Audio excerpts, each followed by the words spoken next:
Welcome to the Donald POV. I'm Donald Fitzgill Jr., bringing you my point of view on everything I want to talk about, literally everything, and trust me, I've got a lot to say. So without further ado, let's go!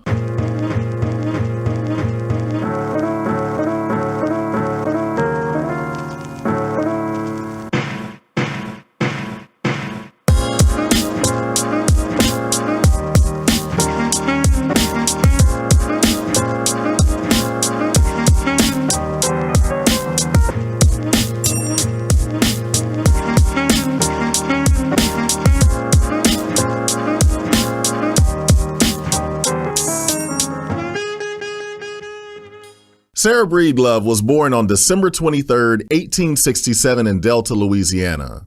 Her parents were former slaves that worked as sharecroppers at the time Sarah was born. Sarah had a difficult upbringing, to say the least. Her parents died when Sarah was very young, and she moved in with her sister, then later was abused by her sister's husband, moves away at the age of 14, gets married, and has a child 4 years later. When her child was 2 years old, Sarah's husband was lynched and murdered. The combination of stress, a scalp ailment, and a lack of hair care products for blacks caused her to lose her hair at an alarming rate. Then one day she had a dream in which a big black man appeared to me and told me what to mix up for my hair. Some of the remedy was grown in Africa, but I sent for it, put it on my scalp, and in a few weeks my hair was coming in faster than it had ever fallen out. Soon after, I began to package and sell this product all around the South. I had just married Charles J. Walker, my second husband, who was a marketing genius and suggested that we use a more marketable name, Madam C.J. Walker. I traveled everywhere selling my products. I even went into South America and the Caribbean to promote my products. Wherever there was a need, I was there. I began to train and empower other women to sell my products as well. At one time, I had over 1,000 agents selling my products domestically and internationally. It was widely known that I was the first self-made female millionaire in America.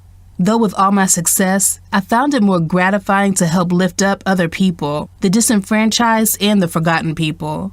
Helping people was the most important thing to me, and that's exactly what I did, until the good Lord called me home. Over Madam C.J. Walker's life, she was able to amass a fortune and help many people achieve financial success as well. She also founded philanthropies that included educational scholarships and donations to homes for the elderly. Because she was truly part of the 1%, she didn't have to concern herself about saving for her future. And if you are a part of the 1% of society, then retirement planning probably isn't something that is very high on your list either. But if you're like most of society, at some point, you will need to invest in your future if you ever plan to stop working one day. One way to accomplish this is by investing in your company's retirement plan. There are several different types of plans, but today we'll discuss 401k plans. Investing in your future. Let's go!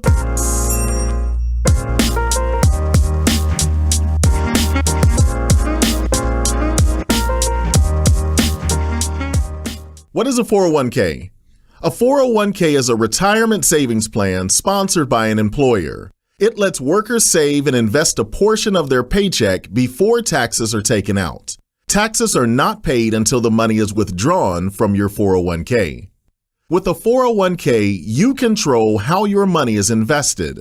Most plans offer a spread of mutual funds composed of stocks, bonds, and money market investments. The most popular option tends to be the target date funds, a combination of stocks and bonds that gradually become more conservative as you reach retirement.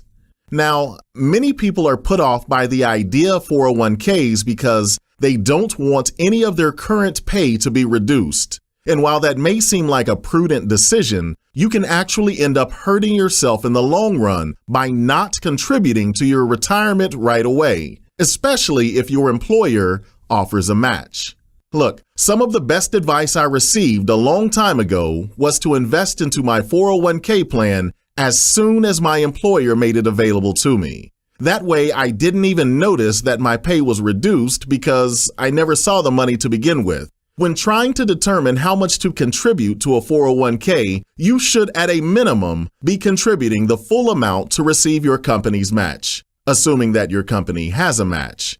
And by match, I mean a certain amount of money that your employer will give you when you contribute to your 401k plan. So let's say your company has a 100% match up to 5%. That means if you make $50,000 a year and elect to contribute 5% of your pay to a 401k, you will contribute $2,500 of your own money to your account. Your employer, because of the match, will also give you $2,500 to your account.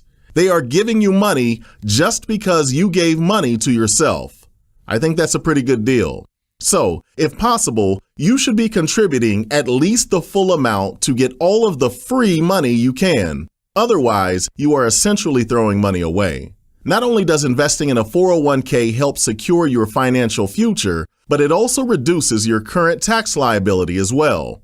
So if you made $50,000 and contributed $2,500, your income has now been reduced by $2,500, which means that you would pay less in taxes because your income has been reduced.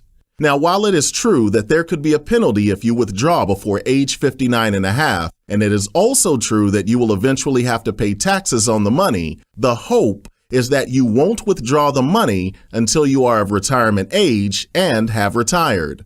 Taxes are paid when the money is withdrawn. And when you are retired, your tax bracket should be considerably lower because you're not bringing in any income, at least not like the income you received when you were working. Also, over the long run, money that is invested on a pre-tax basis in mutual fund XYZ will grow to higher levels than money invested on an after-tax basis in mutual fund XYZ. That is because when you invest in an after-tax account, you will be subject to taxes on dividends, capital gains, and sales of securities. In a pre-tax account like a 401k, you typically don't have to worry about those things. Essentially, your taxes will be based off of your normal income tax rate, which, as I said before, should be much lower when you retire.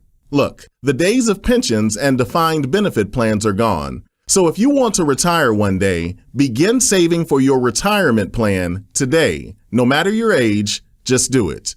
Or you could always just become independently wealthy like Madam C.J. Walker and create your own hair care empire. Either one will work. Till next time.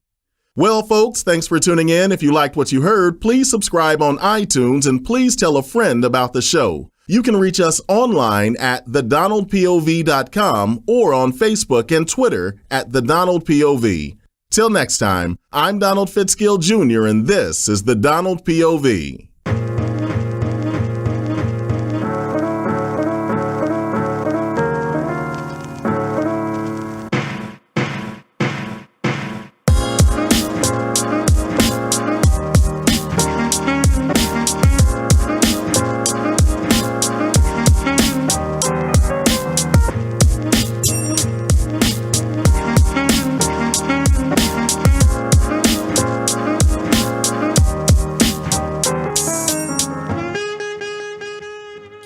Brought to you by the Speakeasy Sound Company. I'll holla.